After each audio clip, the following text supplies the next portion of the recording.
Closed captioning of this program is made possible by the Fireman's Fund Foundation. California now has the third highest jobless rate in the nation at 12.4%. Proposition 23 on the November ballot would overturn the state's global warming law, AB 32, and key provisions of the new national health care legislation went into effect this week. And on Thursday, 9 candidates for mayor of Oakland debated a range of difficult issues facing that cash-strapped city. We'll have those stories next. Because I want to live.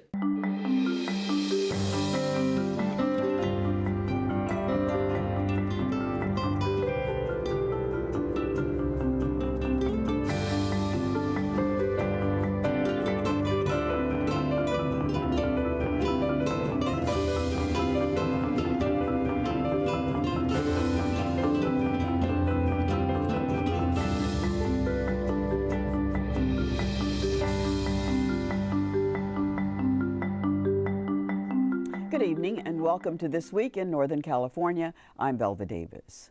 Joining me tonight on our news panel are Amy Allison, host and publisher of OaklandScene.com. She was at the Oakland mayoral debate. And Victoria Colliver, health reporter for the San Francisco Chronicle on the new health care legislation. Craig Miller from KQED's Climate Watch to discuss Proposition 23 on the November ballot.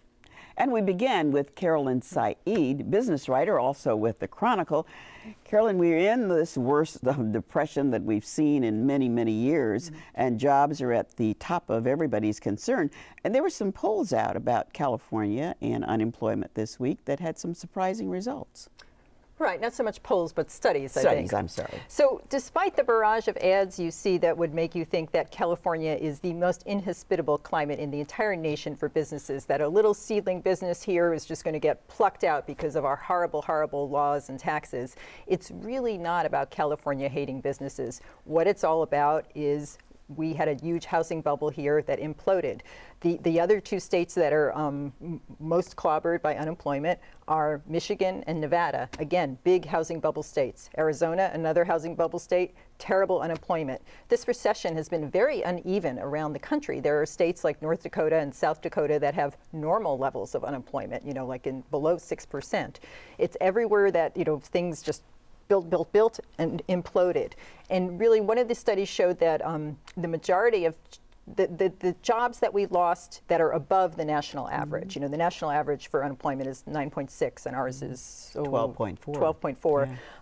So that difference can really be accounted for by looking at construction and related industries where we lost maybe 600,000 jobs in construction, in real estate, in finance, and other related segments like building supplies and furniture. Is this coming as a surprise to people, since we've heard so many politicians talk about Well, it may be a surprise to politicians, but I don't think it's necessarily a surprise to people. I mean, you can look around you, you can see foreclosures, you can see that we're not building houses. In the boom years, California was building 200,000 houses a year. Last year was 35,000. That's an incredible, contraction. And also, it's not just houses. A lot of some of the pullback is in commercial buildings. We're not building hotels. We're not building office buildings. We're not building apartments. And there actually has been some pullback. Infrastructure hasn't happened the way it should have or could have. So how does the Bay Area's unemployment rate compare to the rest of California?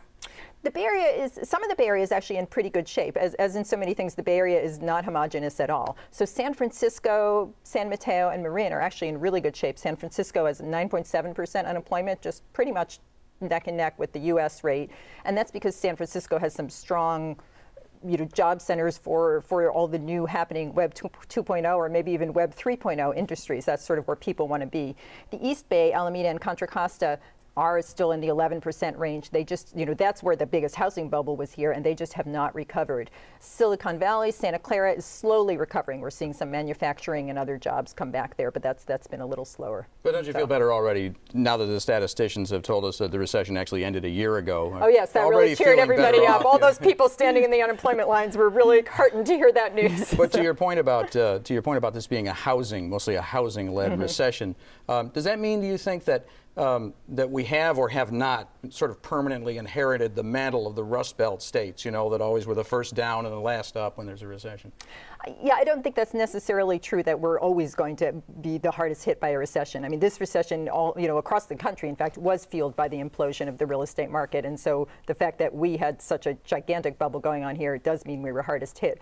But, other recessions, have had different causes. And California still has many strong fundamentals. I mean, we're still drawing huge amounts of venture capital here. 1 out of every $2 in venture capital invested in recent months came to California, which is higher than even during the dot-com years. So there's a lot of hope for a rebound, but it's still going to be a slow rebound.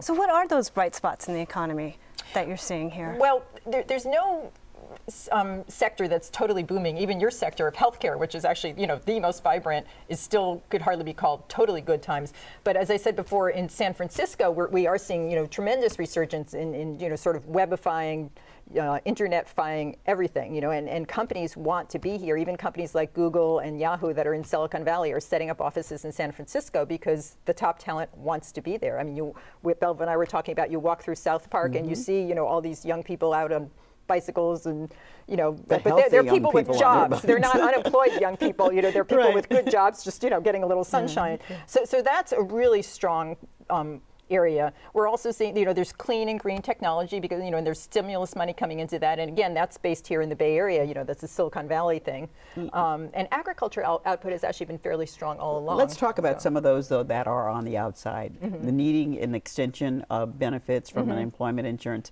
older workers who are in the midlife who are finding it tough. A little bit about how those 50-year-olds are doing.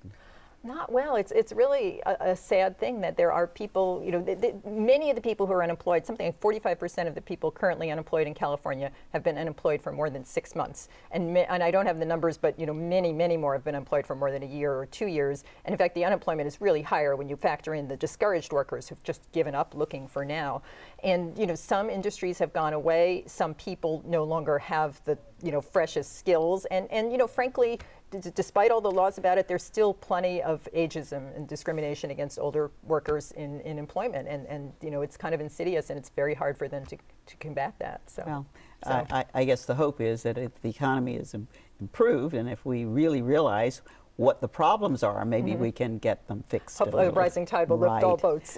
So that brings us to a field where, Craig, there's been lots of hope that green would do it. And that brings us to Proposition 23, where some people do not agree with that. So tell us a little bit about who's behind Prop 23 and what it would do. Well, Prop 23, of course, is put on the ballot ostensibly to suspend the state's centerpiece climate change strategy, which is known as AB 32, the Global Warming Solutions Act, which was passed in 2006.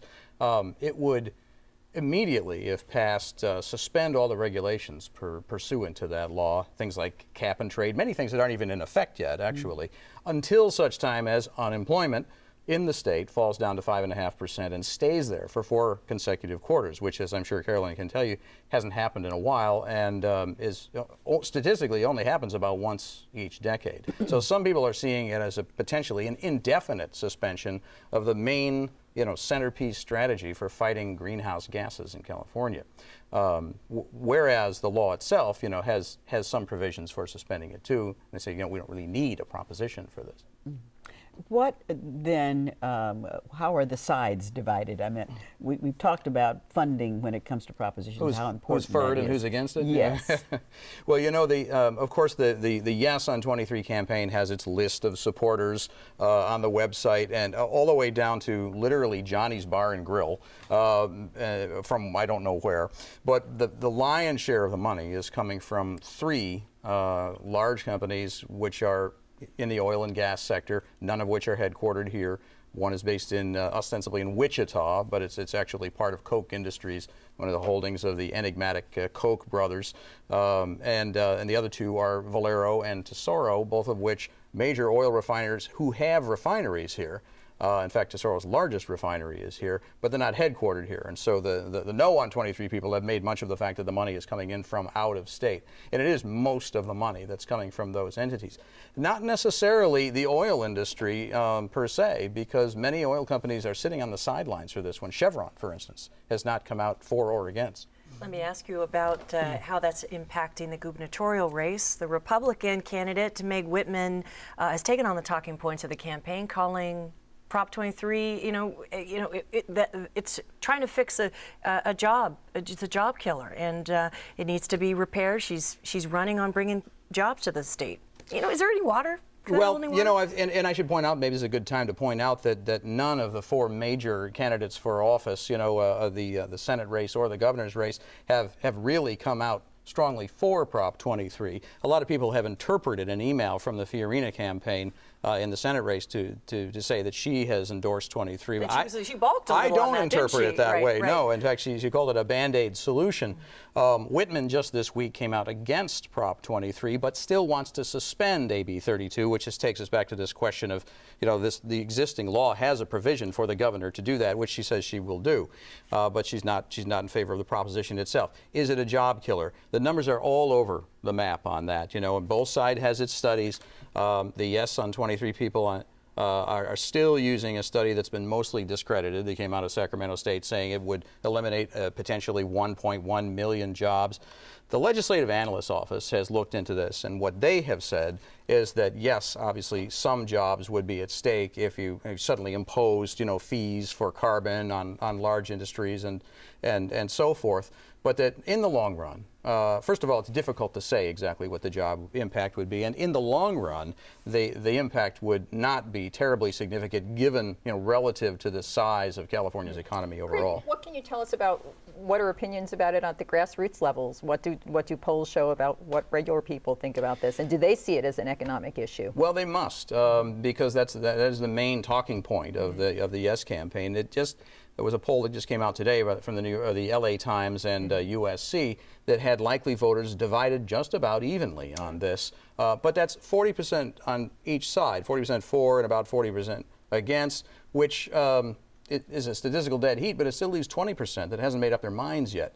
And I guess the conventional wisdom would indicate that if that many people haven't made up their minds, those might mostly be no voters. Craig, are a lot of people, the oil companies, are they putting a lot of resources into supporting this, or on the other side, are they putting a lot of money into it? Valero has about $4 million into it, and the Koch industries, the Koch brothers, have about $1 million in. There are only 3 members of the $1 Million Club. There are a number of companies with 6-figure contributions on the yes side, mostly related to the oil and gas industry.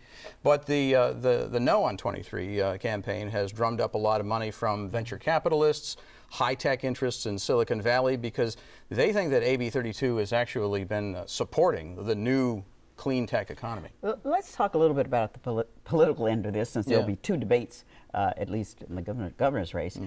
Saying that you are not for 23 is one thing, but saying that you will suspend AB 32, doesn't that equate to the same thing?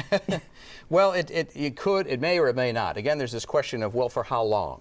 And whereas Prop 23 basically, fixed point, unemployment falls to a certain point, then AB 32 would be back in effect. The suspension provisions in the law itself allows the governor to put it on hold for up to a year when things in tough times. It's a little ambiguous whether at the end of that period the governor could do it again, and do multiple suspensions of the law. So there may not be a whole lot of difference. Well, something to look out for in the debates, just to see how. Because everybody's been squirming on this one. Statement there. Well, throughout all the stories, this whole business of jobs has been the top news. And you covered the Oakland mayor's debate. Were jobs the main issue in that debate? Those 9 out of the 10 candidates for mayor talked about jobs and crime, and in the case of Jean Quan, both of them are linked. Oakland has an extremely high unemployment rate, up around 19% compared to 12% of the state's average and 9% of national average we've been talking about. And we also have, in the numbers that come out of the Census Bureau on the 28th next week, will show that Oakland is one of those cities in the state that has record high numbers of poverty rates, near depression rates. So we're not just talking about middle class people not having jobs. We're talking about very, very poor people who were just getting by now falling into the can't get by category. So jobs are important. And it's what the plan for the next mayor has that's going to make all the difference. The biggest opportunity in Oakland, and we heard that discussed last night, is in the development of the Oakland Army Base. Of course, the Oakland Army Base was decommissioned, and it's been in a holding pattern for over a decade, almost 2 decades. Now the development contract has been awarded, but the big question is, will the community benefits agreements that mandate that developers hire locally and make sure that the jobs that they create, and some 8,000 are supposed to be created, are actually good paying, equivalent to union type jobs. And that's what's at stake. The Port of Oakland's going to be voting on it in their first meeting in October. So is crime still a big issue? Crime was the biggest issue at the mayoral forum last night. And this is the 5th candidates forum. There are so many candidates that, it's understandable that Oakland voters, 33%, according to the last poll run by the Chamber of Commerce, actually haven't decided, because they can pick 3 candidates and they're not sure what people's stands on the issues are. But it was the first time last night that we heard very definitive stances on Measure X. Now, Measure X was put on the ballot as more than $300 parcel tax that's up for the vote in November that would restore the 80 police officers that were laid off. Now, it's general on the ground. Everyone's saying we do not want police officers to be laid off. We don't have enough cops. We have a crime problem. However, we don't want to have to pay for it. Why do we when this situation was set up long ago? And Measure X, if it fails, we have some candidates who are supporting Measure X. Don Parada supports or has taken a strong stand against it. Joe Tuman supports it. Jean Quan has taken a stand for it. So it's a question of whether those candidates are going to be coming back to the voters and asking them to go in their pocket and try to solve the policing problem that we have. So it's been pretty clear, particularly because Jean Quan had her purse snatched last week. Did you read about that? She had her purse snatched last week, but her response to it surprised some voters. Her response was, well, we need jobs. And she has been very, very clear, and she's kind of pulled away from the pack to say, look, if you want to solve crime, more cops aren't going to do it all. We've got to have youth programs and crime prevention programs and jobs. So she's connecting those 2 issues. And Don Parada got carjacked at one point, He right? did. He did about 3 years ago. But so. I'm curious, because there are so many candidates, and this is a ranked choice election, is that going to make this a little more interesting? It is. It is. Already has. It hasn't gone negative. Look, we only got 6 more weeks to the election, and it hasn't gone that negative. Don Parada's supporters in Sacramento, the Prison Guards Union, sent a pretty kind of attack-like mailer, but that's pretty much been it. So it's been a more civil campaign, but it has been overwhelming, the number of candidates. What Oakland voters are faced with is having to learn the new system. How do you pick 3? If you pick 1, what does that mean? So just learning the process of ranked choice, I think, will be interesting. But so far, what it's meant is that we have a higher percentage of undecideds 6 weeks out than we've ever seen. I've seen in the elections I've been tracking. What effect does Ron Dellum's reign have on this election? I mean, he was seen as remote, uninvolved, just an absentee mayor who really didn't live up to the promise he had. So does that mean that citizens in Oakland are really eager for a hands-on mayor? And if so, which candidate would that benefit? Who's seen as the one who's going to roll up shirt sleeves and get in there and actually do something this time? I think Oakland voters do not want a laissez-faire mayor. They want a mayor who's going to have some bold proposals to deal with the issues of jobs and crime and schools. They also, and I've heard this time and time again, don't want Oakland to be used as a stepping stone for higher office, which is the last 2 mayors you could fairly argue they were on the way up or on the way down, legislatively or politically. So I think what's happened is the candidate with the strong ground game, and in this case, I've got to tell you, it's Jean Quan. I've already mentioned her once, and I'm not endorsing any campaigns, but in my particular neighborhood, she's had campaign volunteers come by 4 times, and I'm not alone.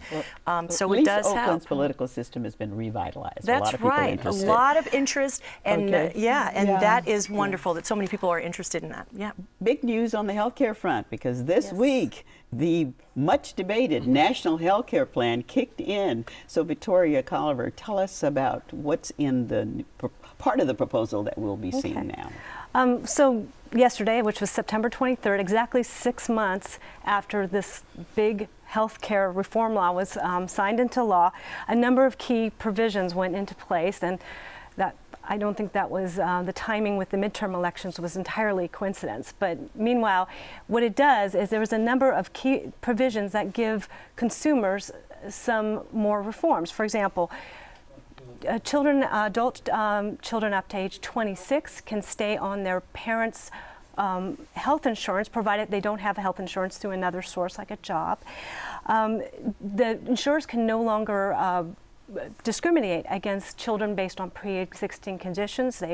That's a real problem for people with kids who are sick. They can no longer place caps, that's annual or lifetime limits on how much they pay for health insurance. These are the insurers. And they can't retroactively drop you. Like if you make a big claim, they can't go back into your health application and find some inadvertent error and say, I'm sorry, we don't want you. So there's a number of other ones, but those are the ones that are getting a lot of talk about, as well as an issue dealing with preventive services, saying that certain preventive services have to be covered. But like all things in health reform, there's always if, ands, or buts.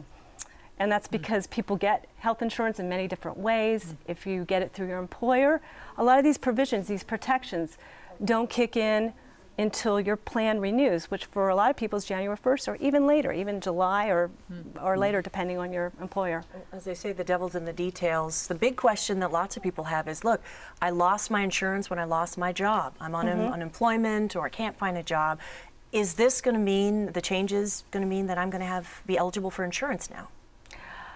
Unfortunately, no. That's the reason is because most of the real key parts of this health reform go into effect in 2014, and that's when we have this big, we call it an exchange, which is a virtual marketplace where people will go and be able to buy insurance free of problems like being, not free, but the point being, you cannot be denied, adults cannot be denied due to pre-existing conditions.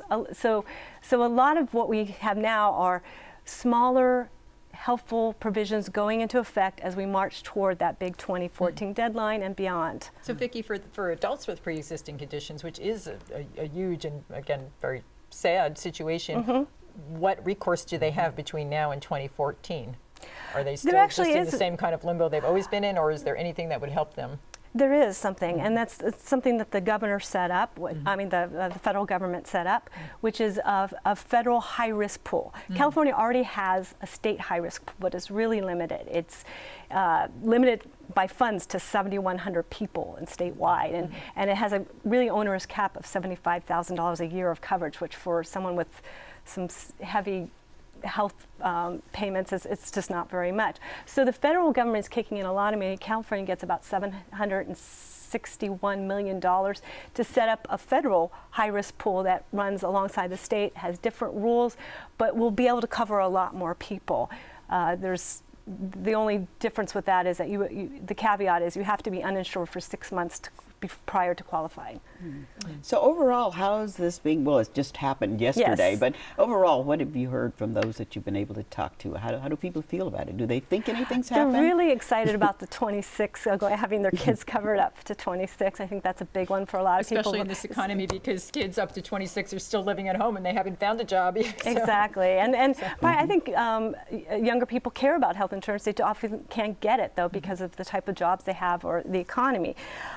The big reaction this week has been to the child-only policies, which are basically insurers have come out and say, since we now have to cover children regardless of pre-existing conditions, we won't write new policies just for children. And a lot of the major insurers have come out and said that. Not all of them. Blue Shield of California and Kaiser have not said, but the Aetna, the WellPoint, Blue Cross of California, Cigna, they've all come out and said, we don't want to play that game if you're going to make us cover all kids. And that's been that's a debate, and it will continue. Okay. Well, at least it started. Definitely. And it's here. So Definitely. Thank you so much, Victoria. And thank you all for joining us here tonight. Before we close, though, we do have some other stories that made the headlines this week. Governor Schwarzenegger and the leaders of both parties in the Assembly and the Senate say they've agreed to a framework for an agreement on the state budget. And the United States Senate fell short of the vote needed to repeal the Don't Ask, Don't Tell policy on gays in the military. The DREAM Act also fell short of the Senate supermajority needed to avoid a filibuster. It would have given undocumented youths a path to citizenship by serving in the military or completing 2 years of college.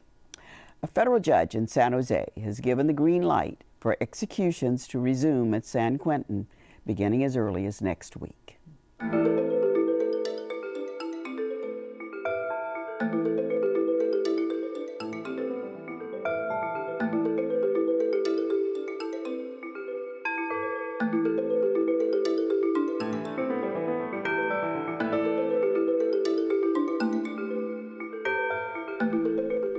Well, that's all we have time for this week.